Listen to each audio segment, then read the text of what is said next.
three probably key areas.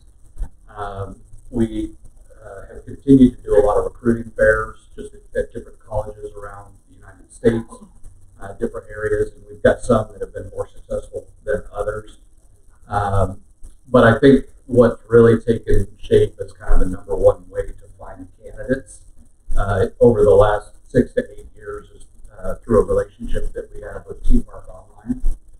And that really, I've said it to a lot of people in the room before, but this past year for the summer intern, for the AJJ summer internship, we probably hired somewhere around 70 summer interns.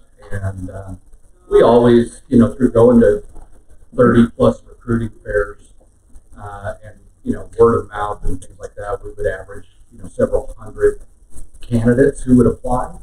But once we made the switch over to Teamwork Online, it literally was an overnight silver bullet to where our recruiting pool went up to about 1,800 candidates that first year. And it's just continued to kind of stay on that level.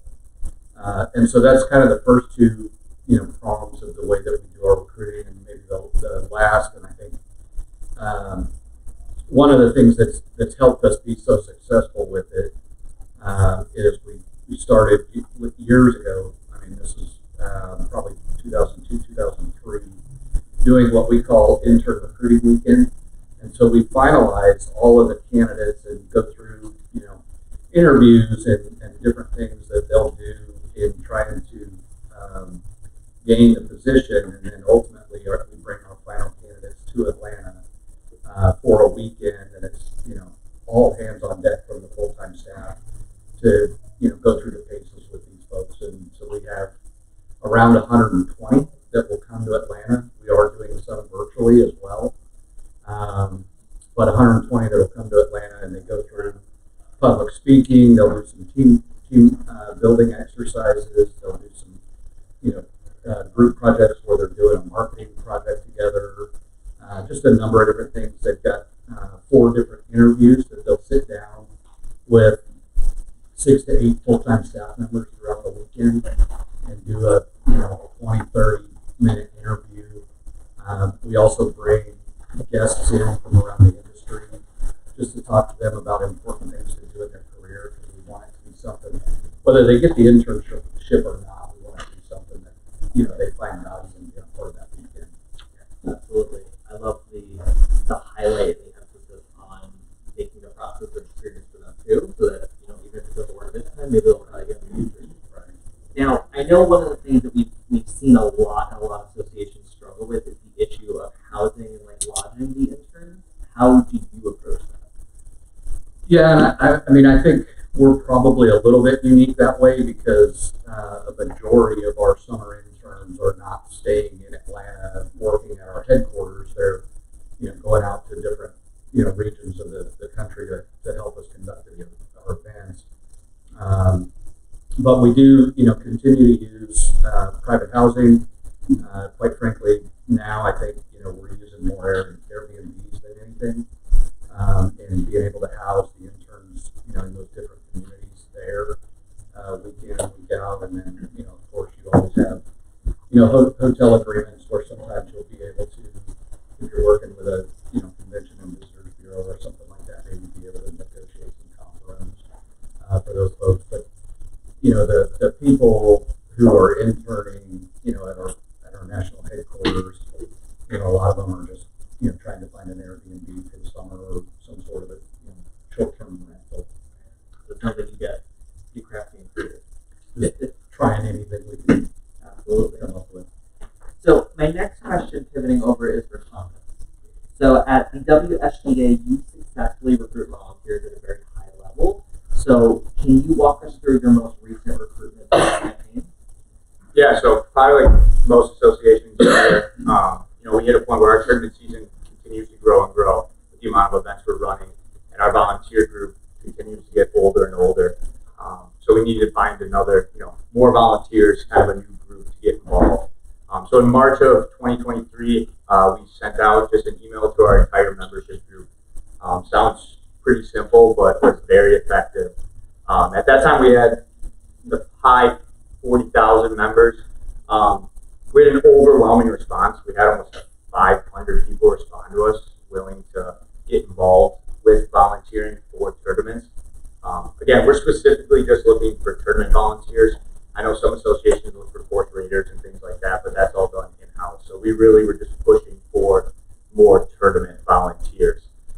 Within that email, pretty basic, just provided them some roles and responsibilities that we were looking for, and then also inserted a Google form, which I'm sure a lot of you have used, but was a great tool for us, where we just asked some basic information, some contact information, things like that, what role they might be interested in doing, and then also the final thing was just to gain how much interest they had, was how many events would they be willing to work, with the highest being 10 plus days. And that really helped us then moving forward. So obviously getting over close to 500 people responding, our next thing was, all right, what's our next step? Like, how do we contact all of these individuals and get them started on the onboarding process?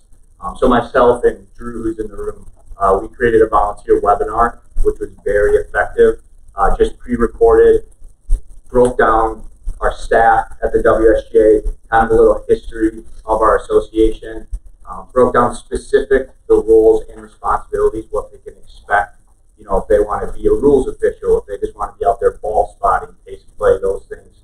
We gave them more information on that. And then just next steps moving forward, what they can expect from us. We just posted that on YouTube, premiered it, and utilized the live chat features. We were able to answer questions immediately, and now it just lives on our association webpage. So whenever we bring in a new volunteer, we'll send them that video, have them watch that, and give them a really good explanation of kind of what we do at our association. And then obviously the next step after that was, all right, how do we get them out onto the golf course and start getting them involved? And like I mentioned, the great thing with Google Forms, it puts everything right into an Excel spreadsheet for you, and then you can sort it. So we sorted everybody based on their interest level. Obviously if somebody wants to work 10 plus events, we got to get them out on the course as soon as possible. And over the last couple of years now, we're still continuing to work with that group. Over the last 2 summers, we've added about 80 on-course new volunteers. And again, like I said, with almost 500 people wanting to get involved, we still have a long way to go with it. Which led us to even the next step, which I think, one question we're kind of interested to is, at the WSA, we have 3 of us in the tournament department. We run about 100 golf tournaments through May to October. So both trying to run all those events and taking on 500 people who are interested in now becoming volunteers was a lot for the 3 of us in our department. So we hired this past summer one of our Bull Ride interns to take over as our volunteer coordinator. So again, it just became so much, and we had very fortunate to have that large of a response and interest that we had to bring on a full-time position to really try and continue to grow our volunteer program. Woo, all right. So for you, was there anything that you've seen recently within the volunteer space that maybe is a unique challenge or something that you've seen evolving in the past few years? I mean, like I just said, for us specific, it really was that challenge of how do you get from the recruitment process to getting people onto the golf course and getting them involved. So really that onboarding process.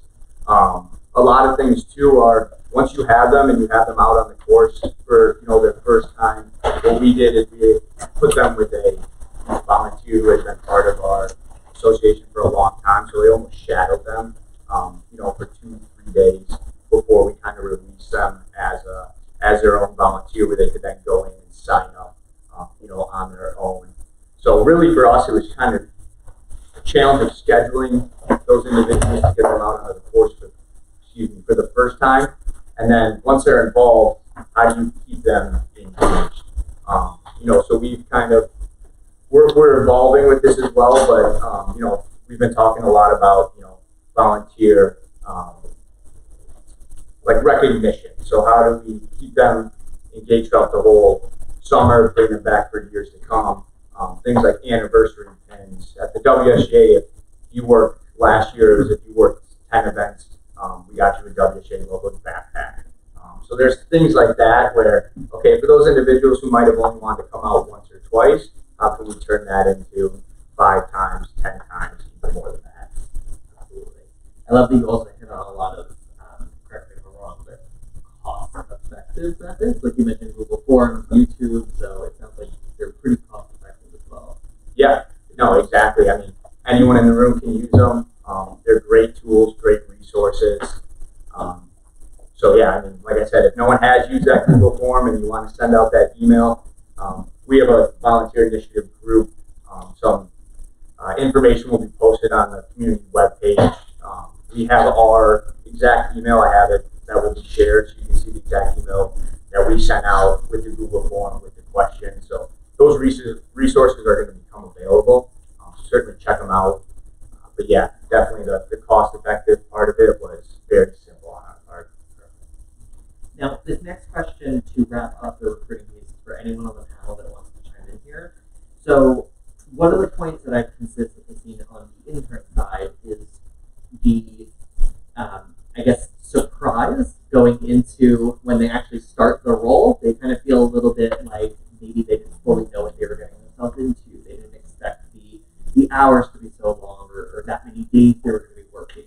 So how do you all, when you're interviewing and you're recruiting, how do you set expectations so that they truly understand what they're getting themselves into? I think it's just transparency. Transparency is key. It's almost, let's say, hit them over the head, but just let them know that what they're getting themselves into. I mean, Florida, I'd say we're a little bit more high octane than others. I mean, you're going to be on the road the majority of your tenure during the internship, touching all bases of the tournament department. So, again, I think just letting them know what they're getting themselves into and being open and honest with them is key. Pretty simple. Do you see a lot of them wrong? Fortunately, no. Okay. But I mean, we're fortunate to have most of half of our staff be, comprised of PJ Boatwright interns. So I think we're doing something correct in that aspect. One of the things we did this past year was actually share a calendar month with the interns during the offer letter process. So here's a calendar, here's what your travel is going to look like. Because what we were seeing is people come in, they're just on the road the whole time, and they're just like, I wasn't expecting this, I thought I was going to be at the office some. And so we started sharing that calendar, and I think it stopped some people maybe from accepting the internship, but it's also made people have those expectations set at the end. Probably helpful for you that they didn't accept it and it was going to be a problem. Right. We don't have a lot of interns who end up not completing the internship, but their level of engagement goes down, obviously, if they're worn out with the travel. Yeah, just kind of to echo what the rest of the panel said. For our interns, by the time they're out of school and they're able to start their internship, we're already in our tournament season. So a lot of times their first day with the association is at an event. We're also very fortunate where we have quite a few interns who will come back for a second year. So we just make sure to, one, during the interview process, give them a perfect laid out kind of day-to-day what they can expect. And then leading up to the start of the season, just constantly getting on Zoom calls, getting the group of interns together, and obviously having an intern that's coming back for their second year, just making sure they're connected with the new intern right away and kind of answer any questions, kind of just be a sounding board for them before their first day, which again, typically is right at an event. All right. So now we are going to move on to onboarding and training. So my first question is for Maggie. So one of the consistent areas that we've seen the lowest feedback from boat rating interns is training and onboarding. A lot of them have commented, not a lot, but a good number have commented on the fact that they felt maybe thrown into the fire, or they just felt like they weren't given all of the tools that they needed to succeed. Now I know that you've been such a pioneer and champion when it comes to the onboarding and training piece, so can you walk us through how you approach it and how you ensure that you're setting them up for success? Right. So kind of the way that we approach this is we don't want them to come in on the first day and have no idea what's going to happen. So the training really starts before they ever get on site. So the first thing that we do, we've created a robust intern manual that has all your normal things. Here's what the policies are. Here's what time you need to be at the office. Here's what you should wear. Here's the type of clothes you should buy to have for rain gear or things that might happen when you're out in the field. But it also has advice and tips from past interns, things to expect when they get on site. We also introduce our whole tournament staff in that, in that booklet, give a little bit more information about us so that they feel more comfortable coming in, that they know who they're going to be working with. So we ask them over and over and over again to read that before coming in, as most I think do.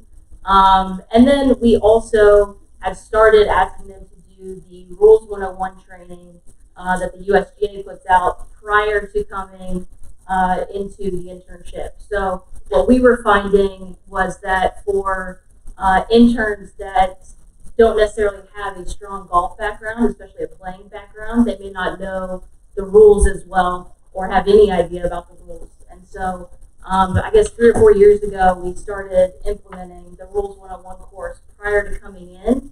And we had people who knew nothing about golf taking that course.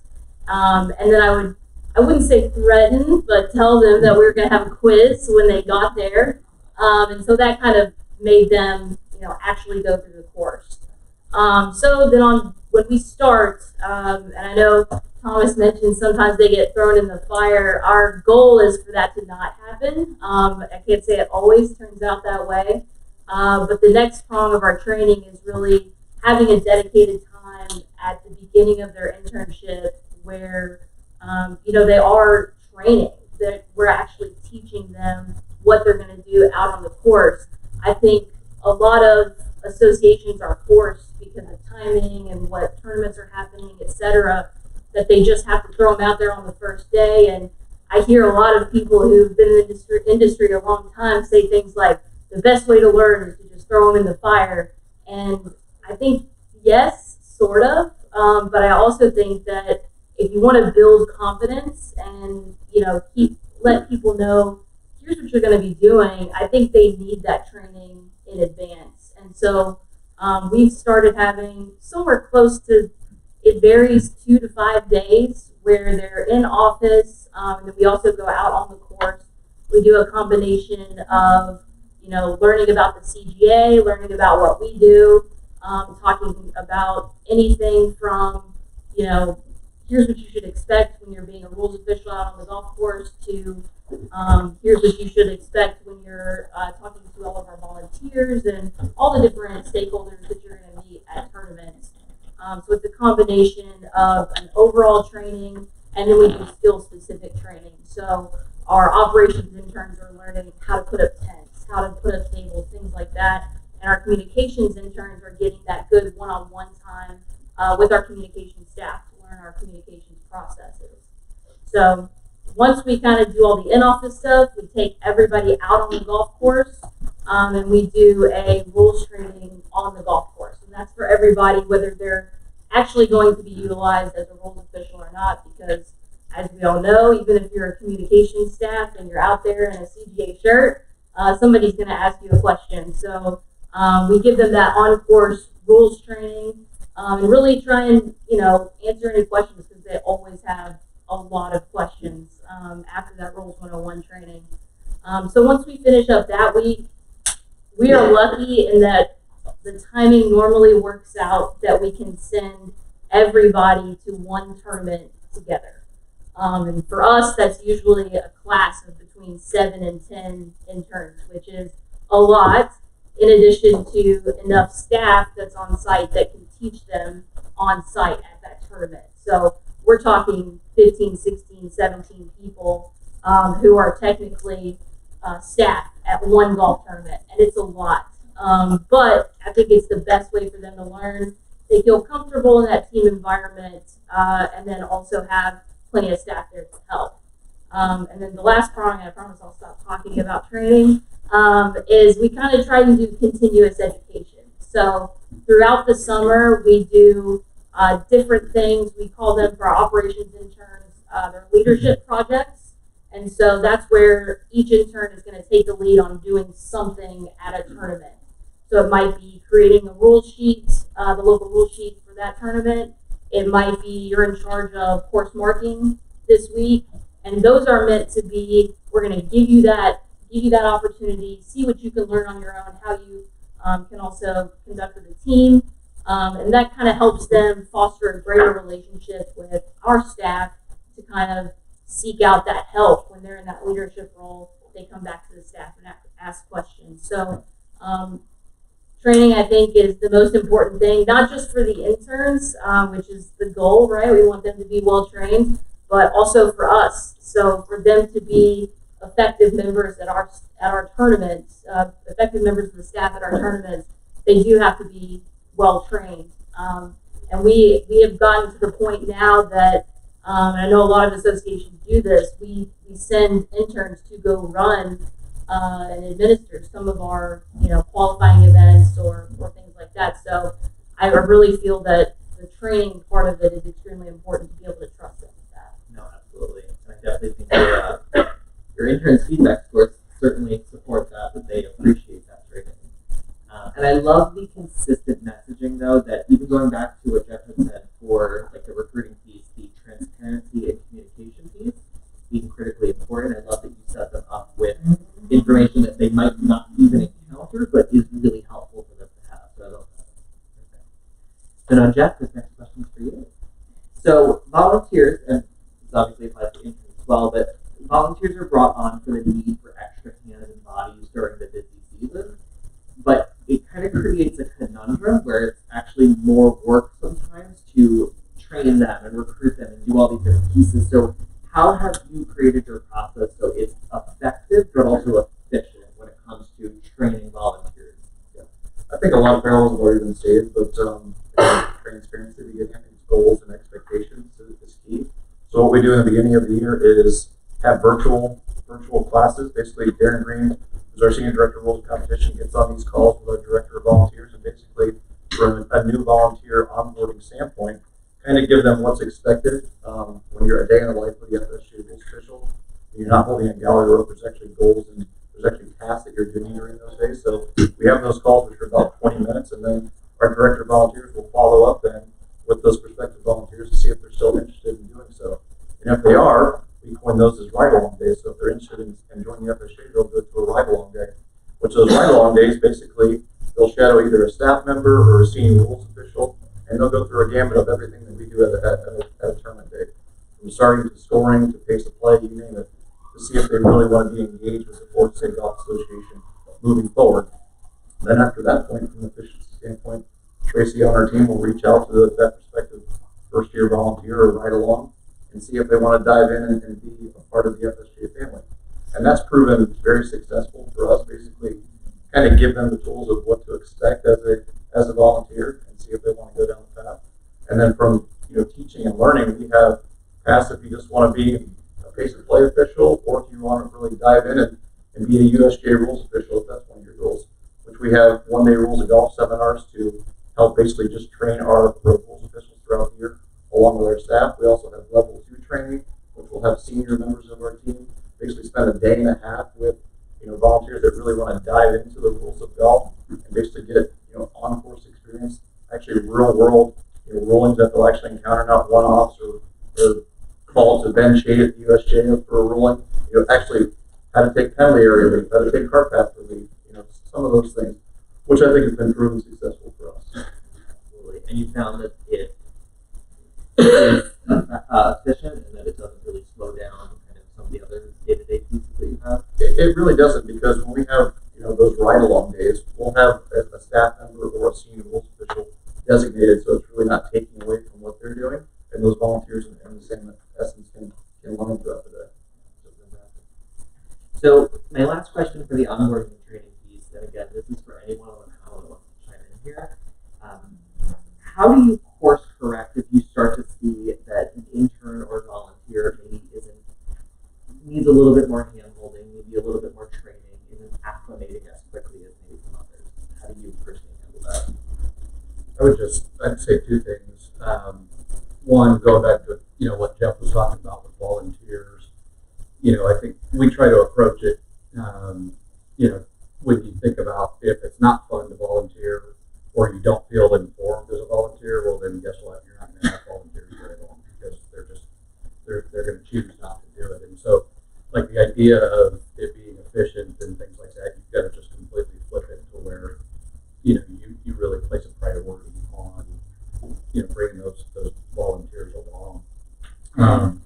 but I think to answer your question about being able to course correct, what Maggie said about a continuous education program, that's something that we do as well. We do a training program. It's 5 to 7 days, and we're basically throwing the kitchen sink at them, all day long. And we know when they get out there, the first week, they're not going to remember, maybe, perfectly, how to approach pace of play or things like that. And so we do that as well, where we've got, there'll be a sit down that you do at dinner one night, and you basically have timing sheets out for the entire group, the intern class, and you go through, okay, you go through the checkpoint at hole 2 at whatever, 8:03, and you're 16 minutes behind the group in front of you. What kind of card is that? And you call them out and, get them to answer and get them talking, because at the end of the day, like, we're only as good as what their knowledge level is and how well they understand it. And, we just try to approach it and go, look, I know not every single one of you is where you should be or want to be. So let's not worry about it, and let's just continue to try to learn.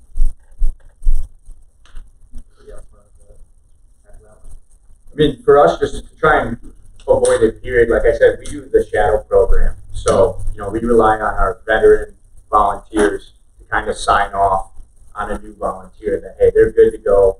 You can trust that they can be out on a hole as a pace of play official, or just kind of being out on their own. So really, until we get that sign off from a veteran volunteer, we won't release that person to go on their own. So that's not going to solve it all the time, but for the most part, kind of avoids, a month later having to go back and try and retrain or help out a volunteer in that specific case.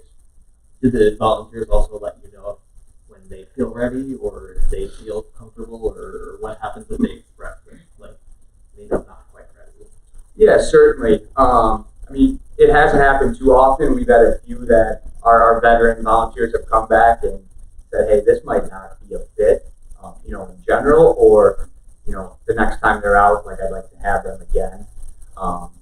So it's mainly feedback from the veteran volunteer than it is somebody new that we brought on board, really. So we're kind of trusting their input the most. So moving on to our last section, so engaging and recognizing. Now, this question is going to be for anyone on the panel that wants to take this. So by and far, one of the most critical but often difficult pieces to land when it comes to the intern and volunteer process is creating a positive experience for them that's not only engaging, but also, again, leaves them wanting more, right? Leaves them wanting to come back in the future, whether it's volunteering, whether it's doing another, boat right internship. So when it comes to creating a process that engages them, it also deals with recognition, right? So it's recognizing the work that they're doing, providing feedback to them so that they can continue to grow and evolve and feel challenged in their roles. So my question to the panel is, how do you ensure that you're engaging your interns and volunteers? How do you, at the end of the day, make sure that you're delivering a really positive experience for them? I'll just speak quickly to the intern portion of that. What we were finding year over year is that interns were feeling they weren't getting enough responsibility. We weren't allowing them to do things that empowered them throughout the summer. And we don't, when you're only with them for 3 months and we have a large staff, it can kind of become, okay, you're just a manual labor at a tournament, and we didn't want that. And so we kind of started giving them more responsibility, and I would say that empowerment, allowing them to go out and actually administer events for us, that has by far received the best feedback over the last 2 or 3 years that we've kind of started doing that. Every intern that ends up on their own, out on the road, having to figure out, how am I going to fix something that goes wrong? How am I going to run this event to the standard that we expect? We get the most positive feedback from allowing them to do that. And I think that it's not necessarily to your question of recognition, but I think it does make them feel feel more part of the team and more valued as an intern over the summer. Yeah, from a volunteer standpoint, I know each association kind of does some things differently. From the very basics, obviously like uniforms, right? Having volunteers get the same hat, shirt, outerwear piece. So we provide all our volunteers with that right away. As I stated earlier, if a volunteer works, 10 to 15 events, they'll get the WSGA backpack. So almost kind of that incentive program. And then at the very end of the summer, we have our Volunteer of the Year award, which is recognized at our annual meeting right before the end of the year. We provide them just with a plaque, and then we have kind of an old trophy that was donated that we put their name on that just kind of lives in our trophy room. So I think it's, again, kind of almost providing this incentive program. I know a lot of other associations who we've talked to, do their volunteer appreciation day. So that might just be, a round of golf and a dinner or cocktail hour following that. And then kind of even on another basic level, at every single one of our events, we provide our volunteers with lunch. We do lunch at all of our tournaments for our players. Volunteering staff is included in that. And then if a volunteer is going to come and if we have a 2-day event and they're going to work both days, we'll put up their hotel room for them. So just little things like that go a long way for somebody who's willing to come in and give multiple days up to help out your association. How do you determine who wins the volunteer award? So it's relatively new. We've done it for about 3 years now. The first 3 years were voted on by the staff, and now as we kind of highlighted our main volunteer group right away, the guys who have been with us for years, and now that we've recognized them, we rely on both staff and then our tournament committee to kind of provide input. Just somebody who's kind of gone above and beyond, both with the amount of times they've worked. We've had a lot of new volunteers that have come in and worked 15 plus events the first year. So it's not like you have to be at the association for a certain amount of years and then we'll recognize you. This year, the individual that's probably going to win it was a first year volunteer, but just donated so much time and traveled around the state with us that, we felt they earned it. I think I would just say, I think it's become easier with, kind of social media being where it is, from a communications perspective, for those interns to be able to really take ownership of the events. Our communications team, does a great job of really trying to get them thinking about, okay, we're, in this community and maybe, whatever it is, XYZ may be a big part of living in that area. And so let's have the social media be a focus of, that for the week and how that ties back to, the AGGA event or the juniors and they can, engage with something like that.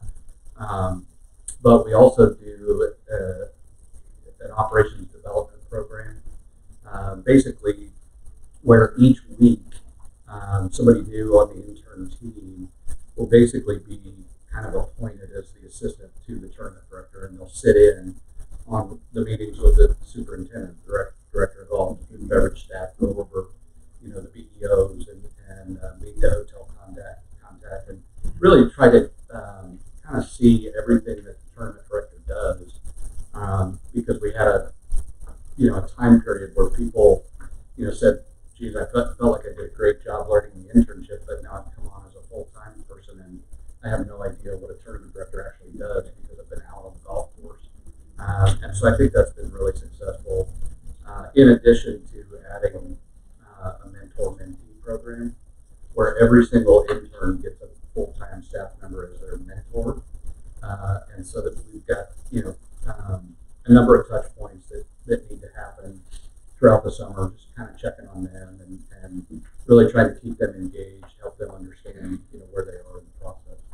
And have your staff been receptive to that mentor-mentee, or is it like, oh, that's just additional work?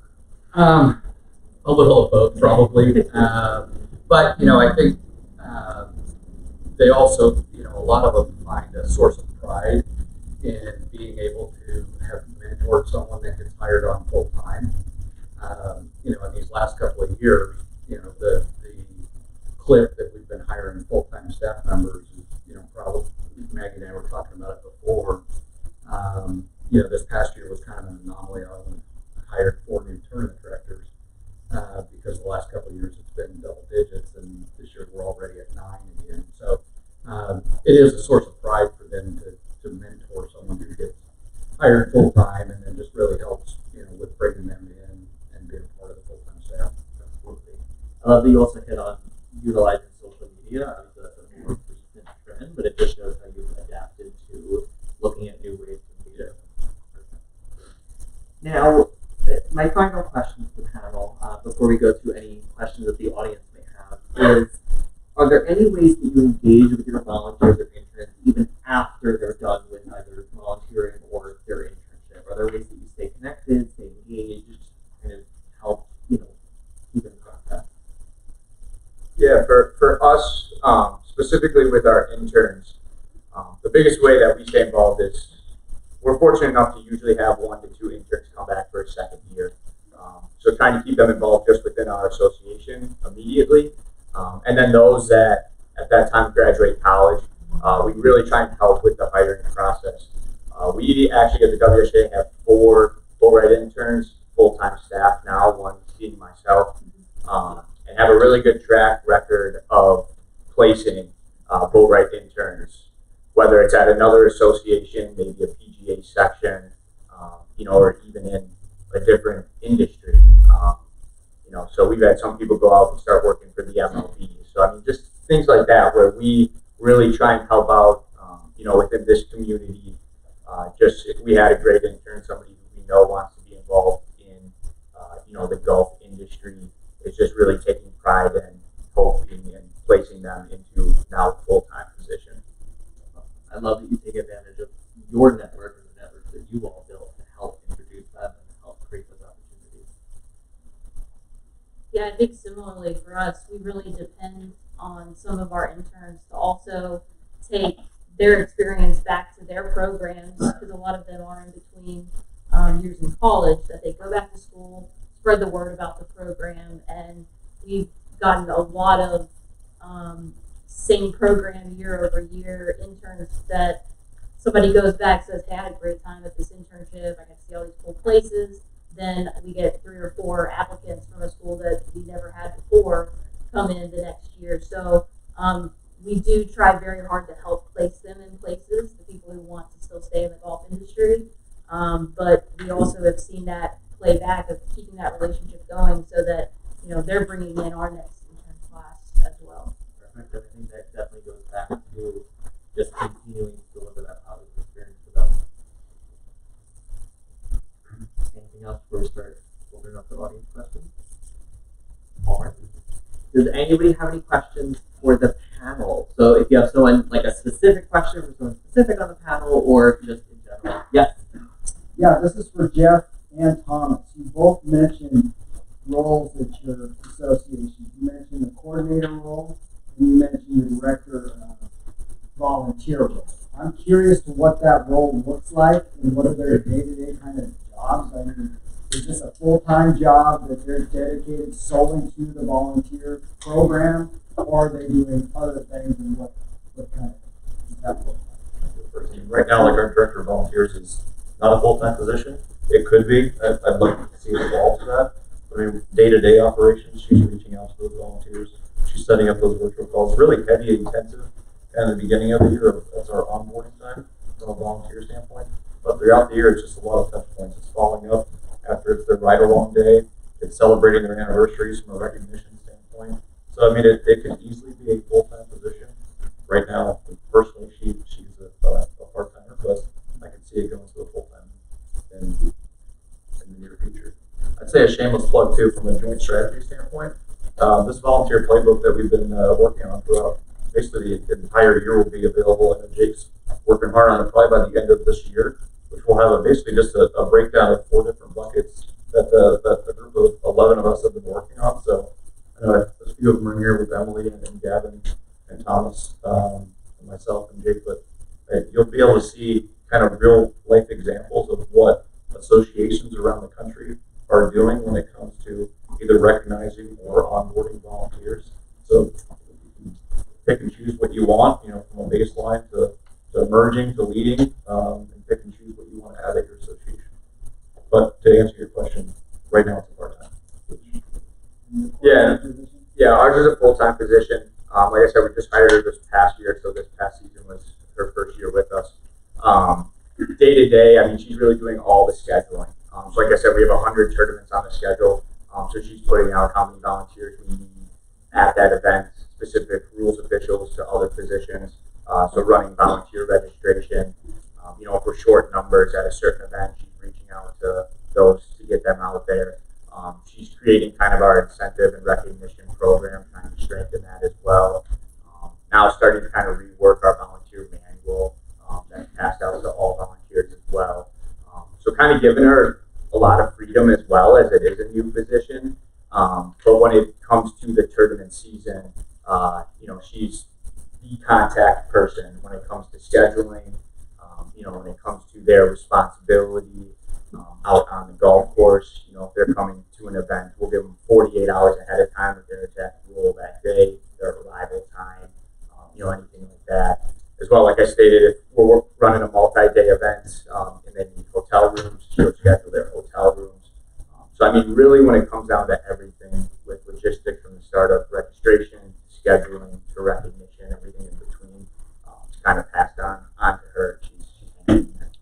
So now that you're in kind of your off season, what's her role going to be? Is she going to just walk with updating her documents, doing things right for the next year? I'm just trying to picture, like, you've got 6 months of no tournaments. So Yeah. If she's not doing those things, what's she doing? No, certainly. It's all the planning. Like I said, the biggest thing is reworking the manual, trying to create this incentive program. And then the other thing we're looking at too is, again, we still have a group of almost 500 people that want to get involved. We've only had about 80 to 100 get involved. So it's making sure to stay engaged with those individuals that we haven't yet be able to be a part of the association. And then also I know she's working on a project to kind of figure out almost, where the majority of our volunteers reside within the state. So we don't necessarily need somebody from, the south side of the state traveling up north. So almost trying to group our volunteers where, okay, if we're up north for a one-day event, who is our volunteer pool up there that not necessarily signed up? We'll reach out to them to get them involved. But yeah, we're, like I said, putting a lot of freedom on her as well to kind of come up with some things she wants. But that's kind of the biggest thing right now, is just planning for next year and trying to get an idea of the grouping of our volunteers. Yes. It's no secret that interns work a lot during tournament season. I'm curious for all of you how you manage overtime. Are you paying out overtime? Are you giving time in lieu? Or giving weeks off? How do you manage that? How do you manage intern burnout?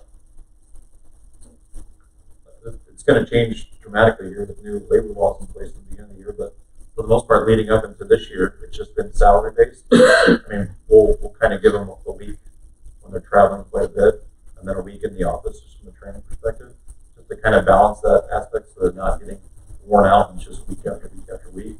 I think evolving into this year will be, obviously, we're going to be on an hourly standpoint, and that's a whole different management process. That's from, they might just work tournaments one week and just literally show up at the office when we're departing, because they might work 40 to 50 hours at said tournament.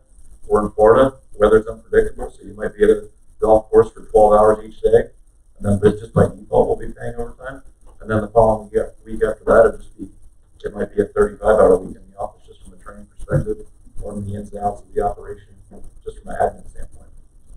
But up until this point, it's just been, they're working. We've had a salary that we've presented to them, and they're on board with it. Just, I say in the beginning of it, just be transparent with them, and they know what they're getting themselves into. I think we're pretty similar. Most of our teams are made up of 8 or 9 interns. We do a lot of days where, it'll be a day off or a sleep-in day, maybe a leave early day.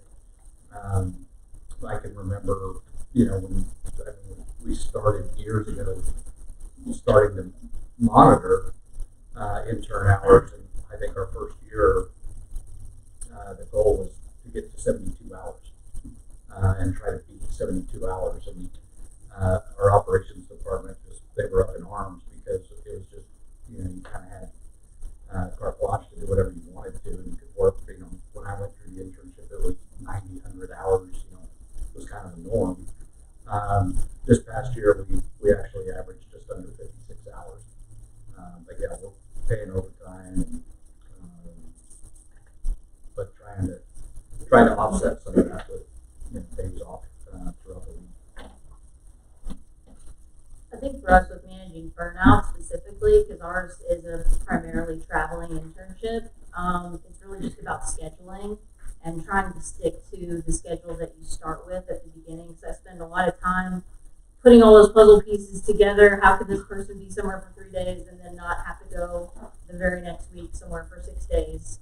So I think just kind of figuring out that schedule, making sure that they do have some sort of a break in between, and also managing the types of events that they're going to. So, a double T, double wave event that's, 54 holes is going to be a very different experience on their time, hopefully, depending on weather, than a 36-hole single T or double T morning only type event. So just understanding kind of the time constraints and hopefully mixing up their schedule throughout the summer.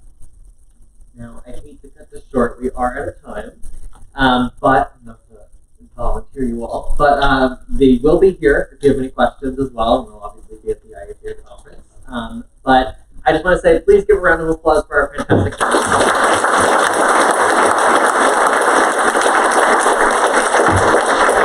part of this. I hope you all learned something today. I also want to give a shout out to Jake Miller for putting this panel together. So thank you, Jake. And thank you all, and we'll see you at the rest of the conference.